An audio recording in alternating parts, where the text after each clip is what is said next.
The Crucifix raises the chalice over the faithful. In Regensberg, Germany, on Maundy Thursday, March 25th, 1255 AD, a priest from Ratisbon was taking Holy Viaticum to a dying patient.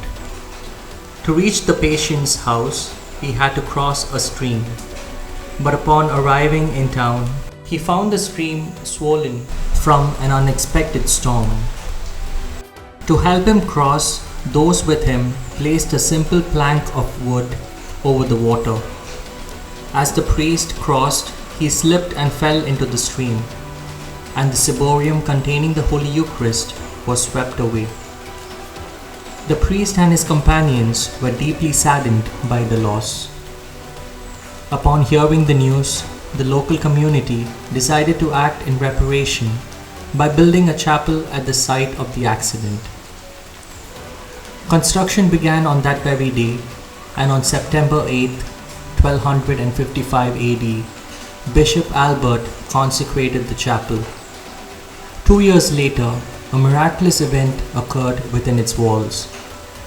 One day, a priest was celebrating Mass when doubts about the real presence of Jesus in the Eucharist began to trouble him. After reciting the words of consecration, he hesitated, reluctant to raise the chalice that now contained wine turned to blood. After a prolonged delay, he raised the chalice, but not high enough, still burdened by his doubts. At that moment, a voice came from the altar, following which, from the crucifix above the altar, the Lord slowly extended his arms to the priest, took the chalice from his hands, and exhibited the Blessed Sacrament for the adoration of the faithful.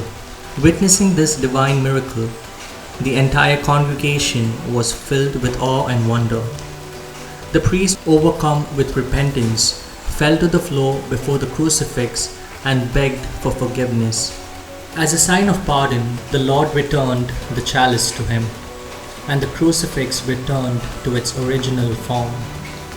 The miraculous crucifix is still preserved and venerated in Regensberg. O Eucharistic Lord, who art adored and worshipped by angels, saints, and all the heavenly host, grant us the grace to worship you with sincere devotion and reverence. O Sacrament most holy, O Sacrament divine, all praise and all thanksgiving be every moment thine.